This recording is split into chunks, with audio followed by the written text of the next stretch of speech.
Okay, hello, we're rolling, and welcome to the first, possibly of many, possibly first and only KNP Digitata Digital Transformations podcast. Delighted to be joined by Fraser Ralston from AGS. Hi, Fraser. Hi, Jez. Thanks very much for having me on. No probs. So I thought we'd use this opportunity to have a chat about how we work together, what you guys do at AGS, and talk about a little bit about digital transformation, what that means to you and what it means for your organization going forward. So perhaps you want to give me a bit of a background as to who you are, who AGS is, and what you guys do. Yeah, of course, Jez, of course. So hi, everyone. My name's Fraser. I head up the digital team for AGS Airports. The team has only been in existence since, I think it's 2018, and we've achieved so much throughout that period of time. It's quite scary to think how many different systems and new websites and things that you guys have actually helped us put into place, which is just quite remarkable. But way back in 2018, we decided to change our digital strategy for AGS, and we had the backing from our kind of exec team, and we managed to transform how we work. And obviously, our relationship with KMP has been going for several years. I think it was since 2015, isn't it, Jez? It's been or 2014. Possibly even earlier. Yeah, my memory is not that good. I think 2014, 2015 sounds about right to me. Yeah, because we started off with Aberdeen Airport first, and then we gradually brought the other ones on board with the group. And we've now changed things, haven't we? We've now completely aligned the websites, and there's some really nice little bits of tech that are coming up, including the new voice and chatbot as well, which is great. So tell me, obviously, AGS runs Aberdeen, Glasgow and Southampton airports, and you can't get more real world than an airport in terms of, it's a huge piece of infrastructure. There is no kind of digital pivoting. You can't replace the existence of a physical airport. You couldn't get more real world than an airport. So what do you do in the digital space? How do you use digital operations for this as part of this very real world offering? Yeah, I mean, working for an airport is brilliant. I mean, just to hit off at the past, being able to look out the window and actually see your passengers, see the people who are kind of touching all of your different digital assets is incredible. And I've done a lot of work before with hotels and in previous roles, and it was always a case that we were in a different office and maybe even a different country than the client we were serving.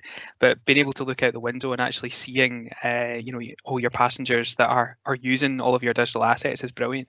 But for me, working in an airport, you've hit the nail on the head. It's extremely busy. It's hustle and bustle. It's a 24/7 operation. It never sleeps.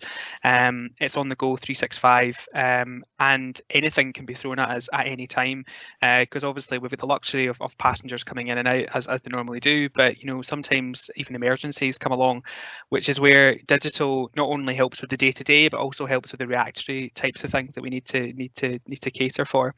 And using digital and using all the different touch points, we have a really strong goal actually, Jez, as part of our digital strategy, which is to create a world-class frictionless digital passenger experience, which is really, really key for us. And every single digital asset that we roll out, whether with you guys or with other chosen partners, we want to make sure that it's completely world class, and we want to make sure that it is totally frictionless, because there's nothing more annoying if you're wanting to get onto that airline or want to get onto that plane and the bits of information that you need to know there and then aren't available at your fingertips, because travel for us is seamless.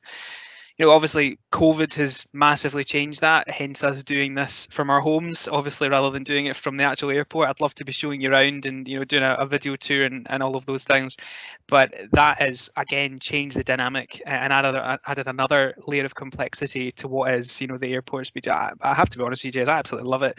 There isn't a better place to work, in my opinion. I've worked with a lot of great companies, but I love working for the airport, and and being able to help with digital, and that is really, really rewarding.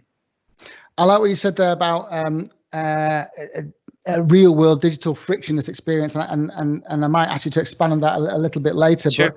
But coming back to, so one of the things that I am really excited about, and I hope you can tell us a bit more about it, is how we help passengers. What do we do what do you guys do to say, right, how can we make the passenger journey better? How can we use digital to make it better? And one of the things that has come up recently is the idea of voice operated technology, Alexa apps, all that kind of stuff. And I believe that you guys and our team are getting involved with that space. Yeah, that's right. Actually, there's some really nice technology that's on the roadmap. But just before I go into that, there's some really nice things that I want to highlight as well, including things like the airport timeline. So this was something that was originally conceived way back in, I think, 2016, and it was part of that mission to create that kind of frictionless digital passenger experience, world-class, I should say, frictionless digital passenger experience. And coming out of that, sorry, Fraser, to interrupt. Can you explain that a little bit more? I was involved then, so I know a little bit about it, but if you could expand on what you mean by the timeline. So the timeline of events was that we had a large digital roadmap that spanned 5 years. So back in 2018, when we created the digital team, that's really when we set about this goal, which was to create this frictionless digital passenger experience. But we were actually already doing that in previous years. We were making sure that we could have, the best experience online possible, to make sure that the information was at the passenger's fingertips at every point of their journeys, whether they're traveling to the airport, if they're in the airport, or even if they're at their destination and about to come back. So that was really what spawned a lot of the good work that was done originally on the Aberdeen Airport website, whereby we created a timeline that contextually changed based on where you were in the passenger life cycle. So if you think about it for a second, if you're traveling, there's lots of different touch points that you've got as a passenger. You're either engaging with your airline, you're engaging with the airport, you're engaging maybe with your hotel that you're about to go and stay with, or maybe you're even going to engage with Airbnb if you're staying there, for example. But all of those different touch points have a different relationship with the customer, and you've got to make sure that if you are creating a really good digital experience, that it provides the information at the right time to the right person at the right point in their journey. But it's almost got to be on tap. So we had a really great session with you guys back in 2017, and we rolled out this timeline in Aberdeen, which was to huge success. We changed the front end of the website. We used a completely different user experience. We changed how the timeline and also how the flight information, which is the number one piece of information why people come to our website and all of our touch points, if I'm honest with you, which makes perfect sense. But we changed that, and we encouraged users to tell us their flight information. And by sharing their location with us completely above board and fully GDPR compliant, we were then able to then provide the correct information to the passengers at the right point in the journey. And that took off in 2017 and then beyond. And we've since rolled that technology into all of the other websites. But we're wanting to take it to the next step. I mean, if you just look at the hype cycle with Gartner and all of these fantastic technology suppliers, AI, automation, voice and chatbots, they're just the norm now. They're completely a normal thing for people to engage with. And I know myself that I'm really lazy around my house. I've got a smart home. I've got a connection at the front door. If I get a parcel from Amazon, it opens up and I've got the camera. I've got Alexas in every room, looking to make sure that they don't speak back to me during this. It always happens. But we live in a world where this is just normal. And I've got a 9-year-old, and she constantly looks and speaks to Alexa and asks it questions. And I'm looking at her and thinking, God, if she's coming through the airport, maybe in 10 years' time when she's going out on a holiday with her friends and things, maybe they're going to go to Ibiza or something like that, she's going to want to engage with these technologies, and we need to be ready for that. We need to be, in a position where we're cutting edge, that we're trying to cut through all the noise and provide really good technology for our passengers. And that's really where the voice and chatbot kind of spawned out from. And that has, we've only just recently deployed that. We've been doing a number of different iterations on that, and it's really exciting to see that just taking off. And it's a scalable infrastructure that you guys have worked with us to create. I'm really looking forward to seeing how that kind of pans out in the next couple of months. So tell me a little bit more about the decisions as to why you decided to go down the chatbot route. What you thought it brings to the party, and what bits of the digital makeup you thought were missing that could be fulfilled by this. Sure. So we felt that it was the right thing to go down the route of using natural language processing. And these technologies are available, they're open source, and being able to tap into that was massively important for us because our passengers are wanting to make sure that the answers are ready for them on tap. You know, they ask us a question, we want to be there 24 hours a day, 365 days a year. But it wasn't feasible for us to have, you know, staffing on that level. And don't get me wrong, we are a 24/7 operation, but if we're able to use technology to answer questions that our passengers have got using already existing infrastructure, then it made perfect sense for us to align that. And you know, with the great work that we've done on the websites and aligning all of the infrastructure, you know, timelines and content and all of that really rich detail that's online, we wanted to make sure that we could surface that really easily. So that's why we've obviously aligned and using not just Microsoft Azure, but also Microsoft Lewis, working in conjunction with yourselves at KMP Digitata in order to layer up the voice and chatbot. And one of the kind of strategic goals here was not just to create something in isolation, but to create something that would connect in with our wider data infrastructure. So we've got a middleware that we've created and it will connect into our CRM platform. So that means we can make sure that we're providing right information out and also right information in, but also having it scalable. So that means, you know, down the line, if there is another platform that gets spun up in the next, you know, 18 months or so, we can just plug it in. And then it instantly is available on there. So, you know, right now we're available on Alexa, on Google Home, or sort of, I should say soon be available on Alexa and Google Home, Facebook Messenger, Telegram.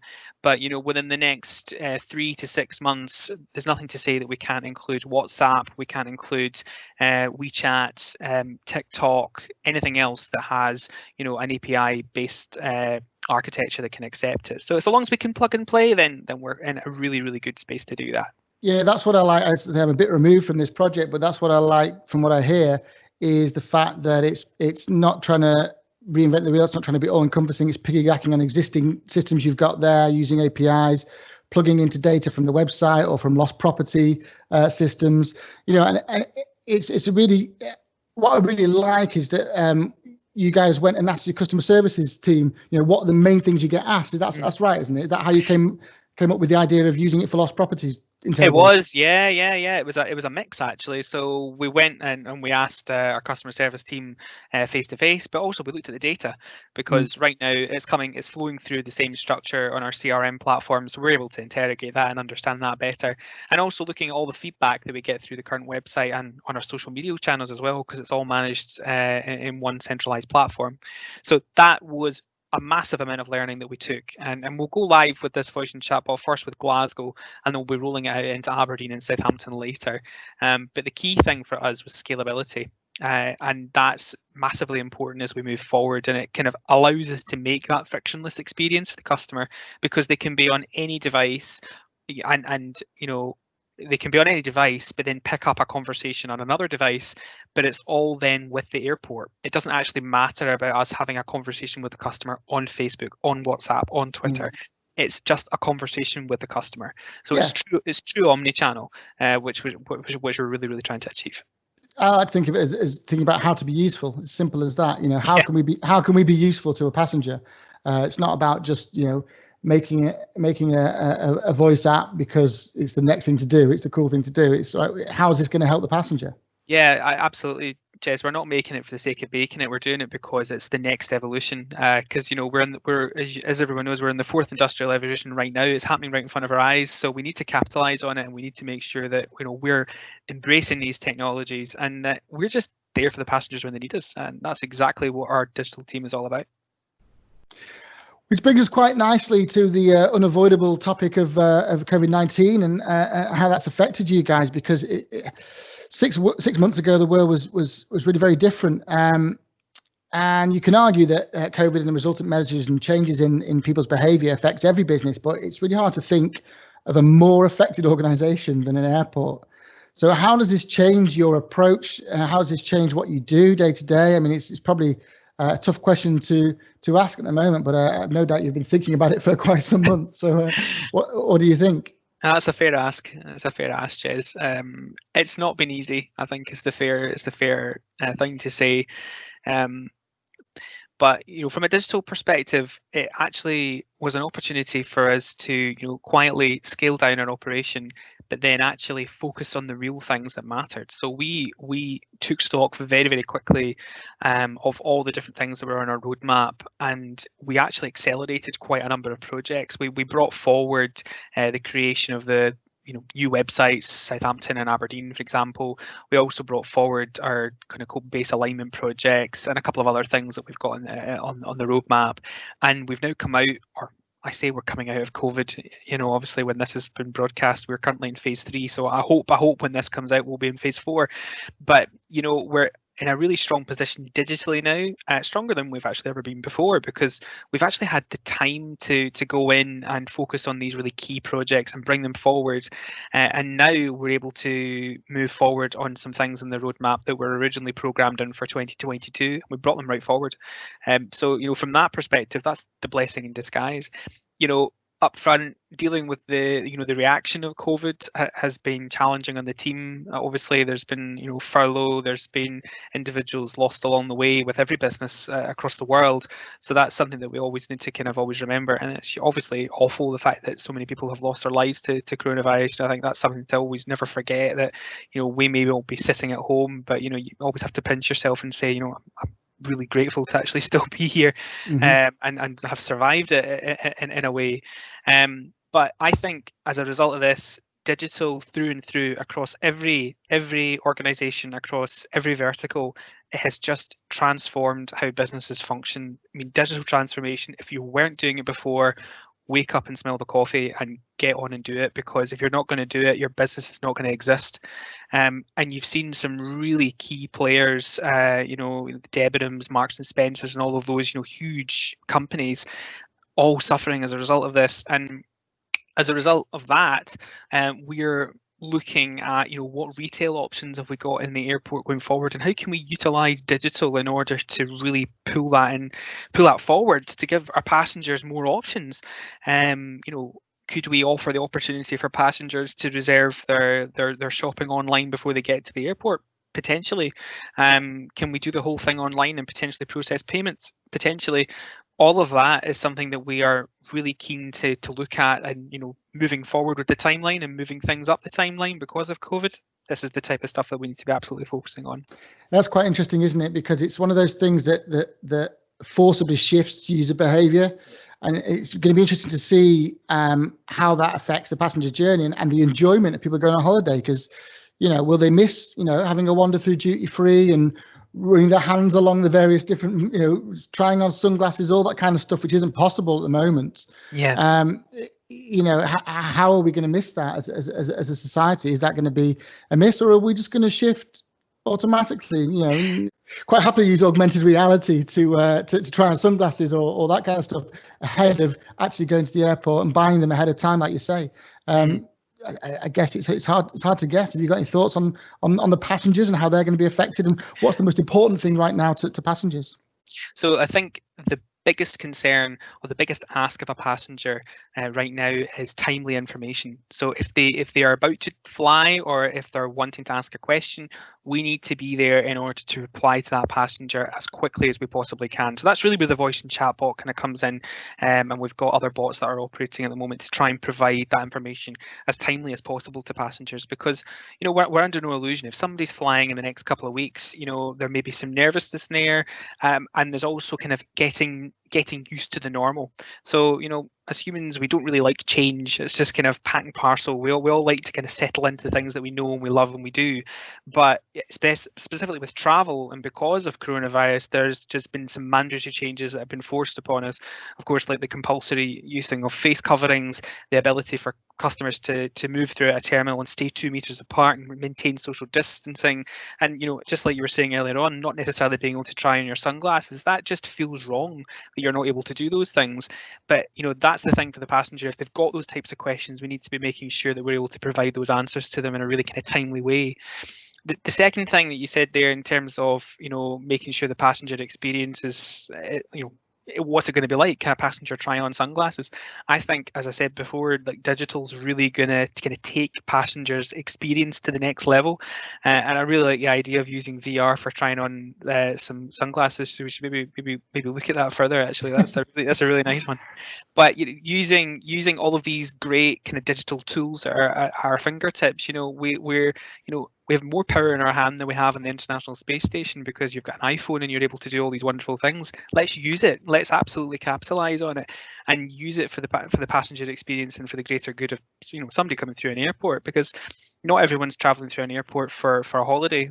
There's so millions of reasons why somebody may be traveling, but my personal view is that we need to be getting back to travel in the way that we were before as much as we can. So what role do you have in terms of digital in order to make a passenger feel safe? How can you help out?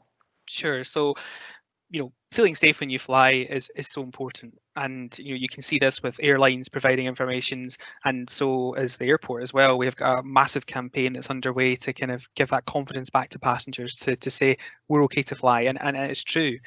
But one of the other things that we really need to be making sure that we're doing for passengers is providing information in a really timely manner. And the best way to do that is, of course, through digital. And that's one of the reasons why we've obviously engaged with yourself with the voice and chatbot. We've got all of our information on tap with our apps and our websites and on social media and such. But it's really, really important that we can provide that information contextually to the passenger as well, because they might be traveling in the next couple of days' time, but they have a question regarding to maybe wearing a face covering, or maybe they have a question relating to where can I park my car. All of those things, we need to be ready with all the answers, and using natural language processing and such on the likes of the voice and chatbot, we can surface that information really, really quickly, given the infrastructure that we've got, and providing that information straight back to passengers just when they need it. And I see it as a win that if a passenger asks a question, if we give an answer and that's it, then that's job done for us. That's a massive win for what we've done in digital, because we've absolutely satisfied the need of the customer, and they're able to continue on with their journey knowing that question's been answered, because that may have been a point of anxiety for them, a point of worry, but now it's been completely solved. And moving forward, as we go forward with coronavirus, and then we start to live with it in day-to-day lives, it's really, really important that we utilize digital to help with those different touch points and experiences. Because I like the thing that you said earlier on about using the sunglasses with the the virtual reality headsets. That was brilliant. We're going to have a conversation about that, aren't we? I can see us picking that up later. I definitely think that's one for the backlog, I think. Okay, yeah.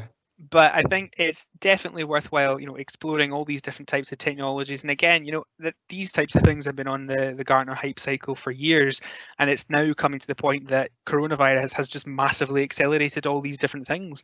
There's some wonderful work being done by lots of different companies around the world using VR and even old folks' homes right the way through to viewing houses. I was viewing a house through virtual reality earlier on today, no word of a lie, and it's something that can be absolutely capitalized on, but we need to be making sure that we're using digital technology and innovation to really, really help with the passenger experience as we go forward, because coronavirus is here to stay. It's not going to go away, and we need to make sure that we're using technology the right way to help the passengers.